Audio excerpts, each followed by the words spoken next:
Eu li um artigo científico, ele foi publicado no European Journal of International Relations. É uma revista científica indexada.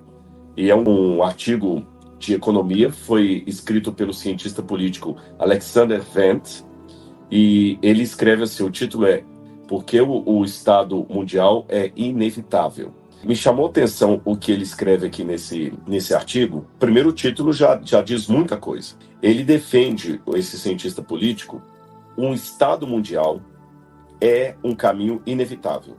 Se não tivermos um Estado Mundial, a humanidade vai eclodir. E ele dá várias argumentações aqui. E ele mostra também vários políticos e cientistas políticos que concordam com ele. E ele defende que a formação de um Estado mundial deveria cumprir alguns requisitos. Um deles, isso aqui me chamou atenção, assumir o monopólio da violência organizada. Gente, eu achei isso tão forte. Esse governo mundial não poderá ser uma ditadura, mas ele tem que assumir uma violência organizada. Ele precisa usar a força contra aqueles que se opuserem a esse establishment. Mas usar a força, de que maneira? Ele tem que ter o monopólio da força. Ele diz que esse uso da força é o seguinte: hoje, qual está sendo o grande problema? Qual a ameaça que estamos vendo hoje? O risco de uma terceira guerra mundial e do uso da guerra nuclear. Aquela guerra fria que tanto aterrorizou o mundo nos anos 60, 70, ela agora voltou com força. O grande medo hoje é que o Irã resolva usar uma guerra nuclear para atacar Israel. Israel tem a bomba atômica, Israel revidar. E se Israel revidar o Irã, imagina a situação. E se a Rússia entrar nessa situação aí? E se a Índia também entrar? E os Estados Unidos, se quiserem também usar um míssil nuclear? Ora, hoje nós temos armas com potência nuclear 1000 vezes maiores do que a bomba que arrasou Nagasaki e Hiroshima. Então, o que precisa ter hoje? Esse governo mundial, esse Estado mundial, ele precisa ter o monopólio da energia nuclear para que nenhum governo ameace outro. Então ele fala, eu sei que isso soa a descrição de um governo ditador, ele fala, mas não é a situação que precisamos. Ele fala, esse governo tem que ter o uso exclusivo da força.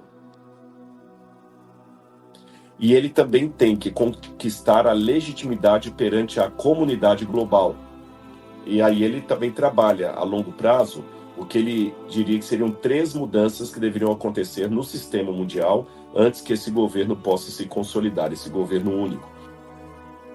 Primeiro, criar uma comunidade de segurança universal, ou seja, um sistema de resolução de disputas que seja acima de qualquer governo. Então aí tem que acabar com o nacionalismo.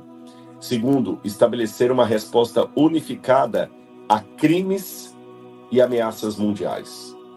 E terceiro, constituir uma autoridade supranacional de forma que as decisões tomadas sejam obrigatoriamente aplicadas a todos os países, a todos os estados. E esse governo não pode ser a ONU, porque a ONU já perdeu sua moral. Foi publicado em 2003, esse artigo, tá bom? Outra coisa que me chama a atenção aqui é que esse artigo não é o único. Há outros artigos científicos que estão sendo publicados de pesquisadores que nem fazem qualquer relação com a Bíblia e falam que o mundo tem que caminhar para um governo único. Tanto é que existem hoje até alguns livros, como por exemplo um deles que eu vou ler para você aqui, chama-se Unicracia, Governo Único Mundial. Utopia, Novo Começo ou Destruição Total? Esse foi um livro escrito por Chester Pellegrini, e ele fala qual seria o maior problema da humanidade. Aí ele coloca lá filósofos, políticos, cientistas, e ele fala, né, o mundo precisa acabar com a anarquia das relações internacionais, pois corre o risco de simplesmente deixar de existir durante um possível conflito bélico.